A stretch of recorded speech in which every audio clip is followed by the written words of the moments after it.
So, I've been in a Kirby mood lately. I mean, who doesn't love Kirby? He's impossible to not like. I've been going back and playing some of the games I haven't played in a while, and also been trying some of the games I've never played in the franchise.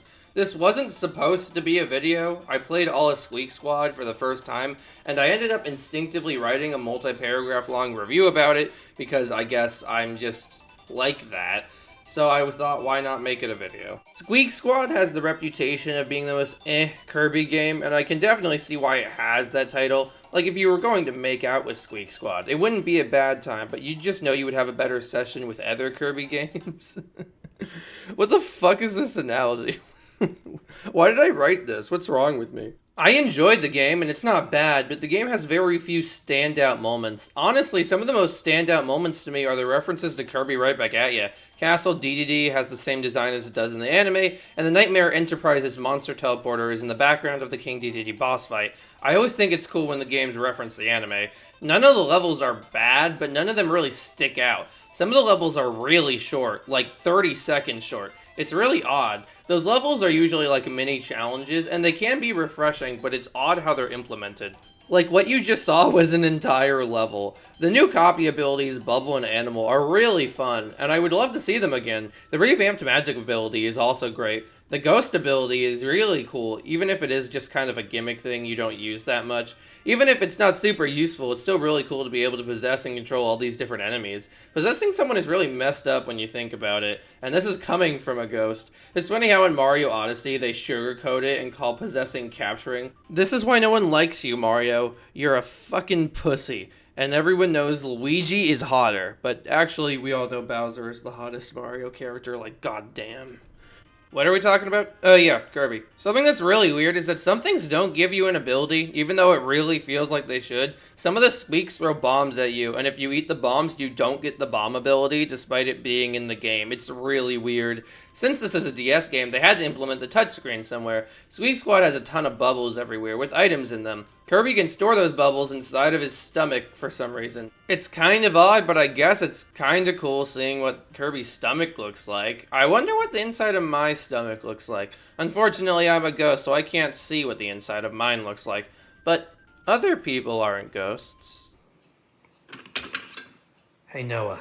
You can only store up to 5 things in your stomach at a time. To make more room, you can combine bubbles. You can combine abilities that will make a random ability or a combined ability, and combining food items can make a better healing item. You can also combine these little baby Kirbys to make more lives. That's kind of pointless though, because every time you exit the game, you go back to just having 2 lives, and your stomach inventory is cleared. The bubble system is mostly fine, but unnecessary. A major problem is that the collectibles are also stored inside a Kirby's stomach, so if you have to get a collectible really fast, you can lose it because your stomach inventory was full and it wouldn't enter. Speaking of the collectibles, they are very easy to get. Very few of them are hard. The game mostly just throws them at you, kind of just like how people throw themselves at me.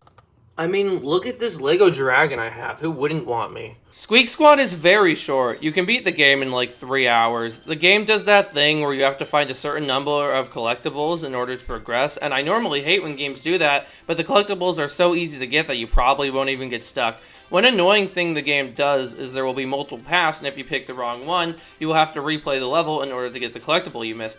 The levels are mostly short, but it's still annoying. It does it a lot more than other Kirby games, or at least it feels like it does. Almost every level ends with one of the Squeaks stealing or trying to steal from you a treasure, and you have to get away with it. It's cute, but it's pretty easy. Most of the time you don't even have to fight the Squeaks, and you can just leave the level immediately. There is a wide variety of collectibles: puzzle pieces, music, spray paint to change Kirby's color, a new copy ability, new levels. You can change what the inside of Kirby's stomach looks like for some reason. You can even unlock new moves for copy abilities, but most of them just feel like they should have been a part of the ability from the start. You can also combine some abilities, but there are only 5 combinations, and they're just for a sword and bomb, so you gotta wonder why they even bothered. As for the bosses, they're mostly fine. There are a few cool ones, but nothing too special. For some reason, the third boss is the only one with a second phase, and it's also the hardest one in the game. The final boss sucks major ass. The worst final boss in the series. It's so lame and easy. They even build up to it too, which makes it even sadder. Like some other Kirby final bosses, you get a special weapon for it. But unlike other Kirby final bosses, you can lose that special weapon. The final boss was not designed with not having a copy ability in mind. If you fight it without one, it will take forever. They should have just had it be that you can't lose the weapon. The final boss would still suck, but it would have one less problem.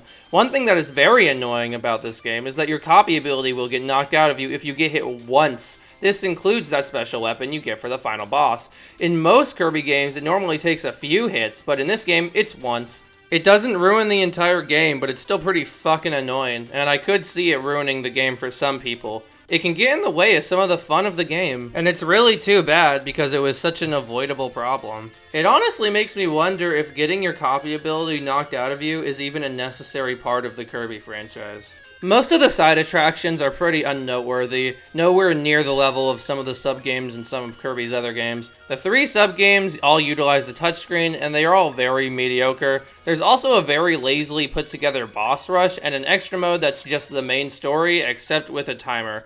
That's it, it's pretty unnoteworthy stuff. Now I'm going to talk about the story, and I will be talking spoilers, so if you don't want to hear that, you can skip this part of the video. This game is pretty old, and I don't really know why anyone would be watching this if they hadn't had some experience with the game in general, but I thought I'd give a warning. The story is very fun. The game starts with a very simple premise that keeps spiraling out of control as the game goes on. Kirby's strawberry shortcake gets stolen, and he goes on a wild goose chase trying to get it back. It's very silly, but it's also really funny that the reason this entire adventure happens was because of a cake. My only major complaint with the story is that Kirby does something very out of character at the beginning of the game. Kirby thinks King Dedede stole the cake, which is a reasonable assumption. He has stolen food a few times in the past, but Kirby just assumes it was him and then just walks into his castle and beats him up. It's very out of character, and it's where a lot of those dumb theories of Kirby being a sociopath comes from.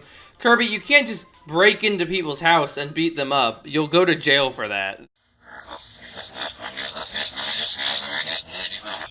Jesus, Kirby, how did you somehow manage to offend every nationality? Kirby thinks this band of thieves called the Squeak stole his cake. The thieves also stole a chest from King Dedede, and Kirby just assumes the cake is in the chest. Then, out of nowhere, Meta Knight steals the chest. Meta Knight's boss battle takes place on a sunken halberd during the fight, and it rises up out of the sea. The halberd was sunken by Kirby and Kirby Superstar, so that's some pretty cool continuity. Kirby beats up Meta Knight and goes to get the chest, but then the leader of the Squeaks, DeRoach, takes the chest and opens it, and reveals there is no cake in the chest, and the chest was actually a prison for the ruler of the underworld, Dark Nebula. Why did King Dedede have this? I don't know, it's never explained. The reason Meta Knight took the chest was because he knew it was really inside of it. That's also why he doesn't give you a sword at the beginning of the fight like he normally does when you fight him. It's a little weird he didn't just tell everyone what was inside the chest, but whatever. Meta Knight never comes back up in the story after you beat him, which is a bit weird. It would have been cool if he helped out in the final battle. Dark Nebula possesses DeRoach, and then Kirby beats him up, and then takes DeRoach's weapon, the Triple Star, and kills Dark Nebula. The Squeaks decide to look for treasure elsewhere, and send Kirby a piece of strawberry shortcake as an apology for causing so much trouble. The only question that remains is what actually happened to Kirby's strawberry shortcake from the beginning of the game. Well, by slowing down the beginning cutscene, we can see it was actually just stolen by some random Waddle Dee.